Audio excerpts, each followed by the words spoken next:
famonjena ho an'izao tontolo izao, famonjena ho an'izao tontolo izao. Ny fiangonana kristianina miara-mivavaka dia manolotra ho anao. Tohiteny, fampianarana, fampahirizana, vavaka fanafahana ary indrindrindrindra fijoroana vavolombelona maro isan-karazany. Arainao isan'andro eto amin'ity chaîne YouTube ity. Koa manasanao ary anaraka tsy tapaka izany, azadiny manisy j'aime, miabonné ny page ary indrindrindrindra manaparitaka na manao partage amin'ireo namantsika rehetra any ambadika any. Famonjena ho an'izao tontolo izao, famonjena ho an'izao tontolo izao.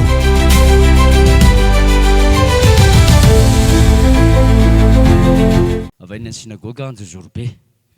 Zavatra tsapako tao anatin'ny fitonanam-bavaka teo dia indrindra ny tsodrano nomen'ny mpaminan'i Jehova dia nisy azavana lehibe ohatran'ny volana ilay izy namela tarana iny dia tonga dia nandrakotra ny tenako manontolo dia za teo saika ny karapoka mihitsy tsapako ankehitriny fa tena afaka ankehitriny mamaivana ny fiainako ary anompo an'i Jehova mandra-pahafatiko voninahitra ho an'Andriamanitra. Velona ry havana. Tena teka mafy izy. ny zavatra nataon'Andriamanitra tamiko fony avy niditra tamin'ity fiangonana ity ary tsapako fa naveriny tompo tato anatiko izany androany. Voninahitra ho an'i Jesosy irery ihany. Dia androany tena tsapako mihitsy fa tena nisy zavatra tena hoe name fifaliana be tao anatiko tao hoe vonina ho izy ny tompo ame fitaovanao anao fa maherezy ianao fa tsy maintsy anao ny asanao voalohany indray ianao dia tena faly ary havana malalako fa velona indray fanatenako itony filazany tsara amerina mara famarinana indrindra fa any amin'ny tanindrazana izay misy izay efa niriko hatramin'izay manana fanantenana sy finoana reo izay mihaina nyity toriteny izay mihaina nyity fijorona vavolombelona dia fa ho avy amin'izay ary hava malala itony filazany tsara amerina mara famarinana Maria Madalena Betania. Halleluja! Sodra tompo. Halleluja! Zao ny sehoany zanak'Andriamanitra dia andravany asana tevoly.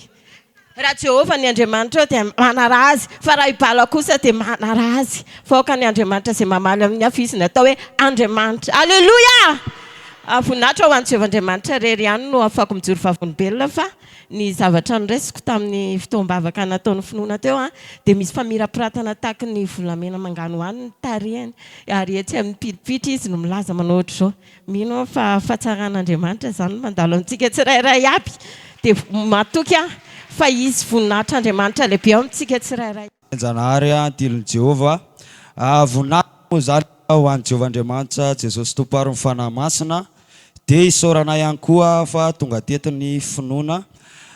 Zavatra tsapako moa zany teto ilay nandray ny tanan'ny finoana dia nisy ohatsy ny afo nitsofoka taty hatramin'izao aza ny tanako sy aty anatiko aty mbola mamaivay be dia mino zany fa nisy raisiko teto dia iriny ho tazomiko iny finoana dia hoentiko anaovako ny asan'Andriamanitra ka anomezako toky an'i Jesosy Tompo fa anatanterahako ny asany atsakana sy andavany dia misaotra betsaka an'Andriamanitra dia misaotra betsaka an'i Jesosy Tompo ary ny fanahy masina dia raha sy laza moa zany ho an'ny Tompo izay ny zavatra tsapako teto.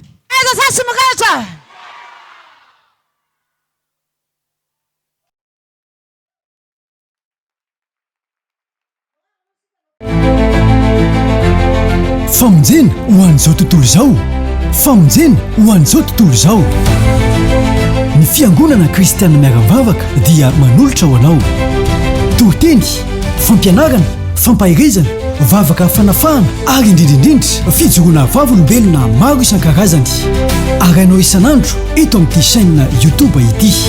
Koa manasanao ary anaraka tsy tapaka izany, azadiny manisy j'aime, miabonné ny page ary indrindrindrindra manaparitaka na manao partage amin'ireo namantsika rehetra any ambadika any. Famonjena ho an'izao tontolo izao, famonjena ho an'izao tontolo izao.